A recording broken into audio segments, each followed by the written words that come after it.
Bienvenue sur cette 5e vidéo sur l'énergie vitale, dans laquelle je parle de 4 autres gouffres qui lui sont fatales avec les solutions pour les neutraliser. Après les 2 funestes premiers que sont les infos et les pubs, découvrons donc, si vous le voulez bien, la suite de cette méchante liste. Troisièmement, les gens toxiques. Qui sont-ils ? Vous allez voir que c'est très large. En gros, ce sont toutes les personnes qui, en moyenne, génèrent en vous tout ce qui n'est pas positif. À partir du moment où fréquenter une personne vous procure en moyenne plus de 50% d'émotions négatives, arrêtez de la fréquenter. J'insiste sur la moyenne ici. En effet, personne n'est jamais tout blanc ni tout noir. Certaines personnes peuvent occasionnellement vous mettre en colère ou même vous faire souffrir parfois, mais le reste du temps sont très bien et vous donnent de l'énergie.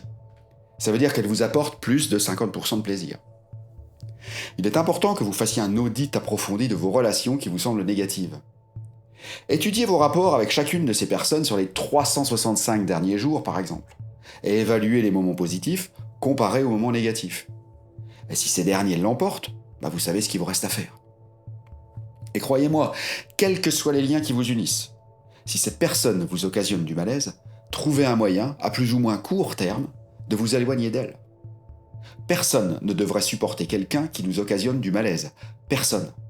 Ho'oponopono est parfait dans le cas de ceux qu'on peut difficilement rayer de sa vie. Un parent dépendant, un conjoint, des enfants, un patron, un collègue, etc. Il nous permet de nettoyer en nous ce qui a attiré le comportement négatif de l'autre, et ce sans intervenir sur la personne elle-même, juste en nettoyant en soi-même les causes de cette souffrance. Car comme dit Madame Bourbeau, il n'y a pas de méchants, il n'y a que des souffrants. Et Ho'oponopono poursuit en clamant que si cette personne vous fait souffrir, c'est qu'elle souffre elle-même, et vous avez en vous les mémoires de la même souffrance. Ho'oponopono permet de les nettoyer à la fois chez vous, mais aussi chez toute la généalogie qui vous les a transmises, ainsi que la personne qui vous blesse. C'est merveilleux pour ça.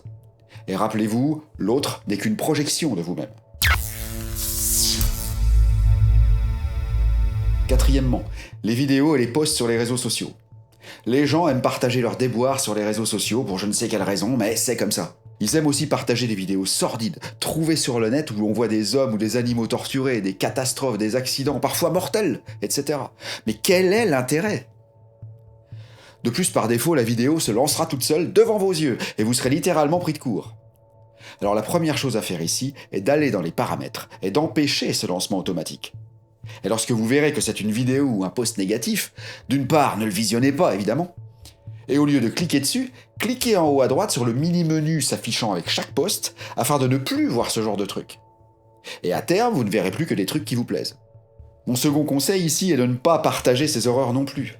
Et la logique est aussi, avant toute chose, commencez par arrêter d'aller les chercher. Ça ne fait qu'ajouter de l'énergie à ces drames. N'étalez pas non plus vous-même vos propres soucis sur les réseaux, ça ne fait que leur ajouter de l'énergie, et ça propage des ondes néfastes qui contaminent tout le monde, exactement comme les infos. De grâce, ne faites pas comme eux. Ne parlez que de belles choses ou de drôleries, mais gardez vos problèmes pour vous et résolvez-les à l'ombre, et ils disparaîtront beaucoup plus vite. Numéro 5. Les films dramatiques, ou en gros, tout ce qui n'est pas de la comédie. Le cinéma est très bien, c'est certainement pas un cinéphile de la première heure, comme moi, qui vous dira le contraire. Toutefois, j'ai remarqué que je me sentais mieux lorsque je m'abreuvais de comédie, plutôt que de films dramatiques, et principalement avant d'aller dormir. Et bien sûr, plus le drame résonnera en vous, plus votre énergie vitale en prendra un coup. Comme je l'explique dans ma vidéo sur le subconscient, tout ce que nous percevons par nos 5 sens, depuis notre naissance, est gravé quelque part. Ça veut dire que si vous regardez un film d'horreur avec la machette du psychopathe décapiter la jolie étudiante venue travailler dans un camp de vacances maudit, votre subconscient, qui est un enfant, prendra cette scène pour valeur d'évangile et ne l'oubliera jamais. Et toutes ces scènes sont autant de canalisation à l'égout pour l'énergie vitale. Alors évidemment, je ne vous dis pas qu'il faille arrêter de regarder des films dramatiques, non bien sûr, mais juste le temps du colmatage, le temps de retrouver votre énergie. Comparez donc comment vous vous sentez au quotidien avec vos habitudes. Si vous vous sentez bien 90% du temps et que vous avez envie d'aller voir un bon film d'horreur avec des potes comme ça de temps en temps pour le fun et l'adrénaline, ça pourra pas vous faire de mal, au contraire.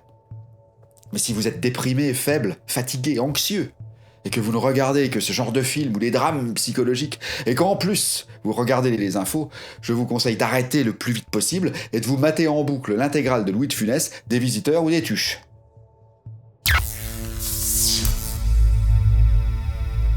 Sixièmement, faire autre chose en mangeant. Manger devant sa télé, son ordi, son téléphone, un magazine, etc. Avec le développement de la technologie, et notamment des ordinateurs portables et des téléphones intelligents, j'ai pu remarquer que 90% des gens qui mangent seuls tiennent leur fourchette d'une main et le téléphone de l'autre. Avant l'universalisation des téléphones portables, beaucoup feuilletaient déjà un magazine ou un journal tout en mangeant. On dirait que tout est bon pour ne pas être face à soi-même, comme si les gens avaient peur d'eux-mêmes. J'ai fait une liste de lecture qui s'appelle Maigrir en s'amusant, dans laquelle je propose un programme infaillible, pour maigrir, mais pas que. Je vous montre également les bonnes habitudes à prendre pour manger intelligemment, et ça, même si vous n'avez aucun surpoids. Et justement, cette mauvaise habitude de faire autre chose en mangeant y est développée. Vous verrez que dans cette vidéo, cette mauvaise habitude divise l'énergie vitale et est une sorte d'insulte à la nourriture également. Cette nourriture qui est devenue si routinière que presque plus personne ne se dit que c'est grâce à elle qu'on est encore en vie. Pendant que d'autres peuples, ou même personne en bas de chez nous, n'arrivent même pas à faire un seul vrai repas par semaine. Nous avons l'outrecuidance de faire autre chose pendant. Et là, 9 personnes sur 10 ne se souviennent même plus ce qu'elles ont mangé la veille. Le fait de se mettre à table devrait être une sorte de rituel magique pendant lequel nous faisons le plein d'énergie, doublé de plaisir en mastiquant ces bons aliments et en rendant grâce. Le temps du repas devrait être sacralisé. On ne devrait faire que ça.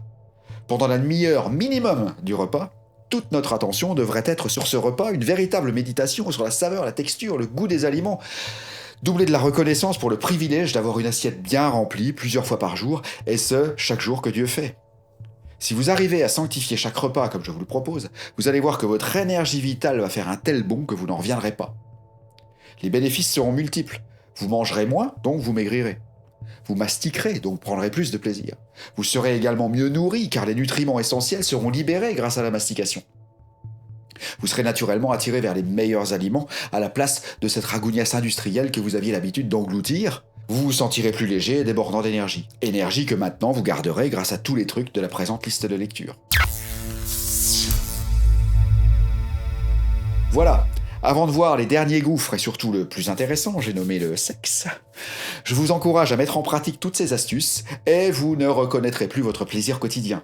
Mettez-moi donc un pouce par le haut, abonnez-vous en cliquant sur la petite cloche, partagez et surtout commentez avec vos trucs à vous.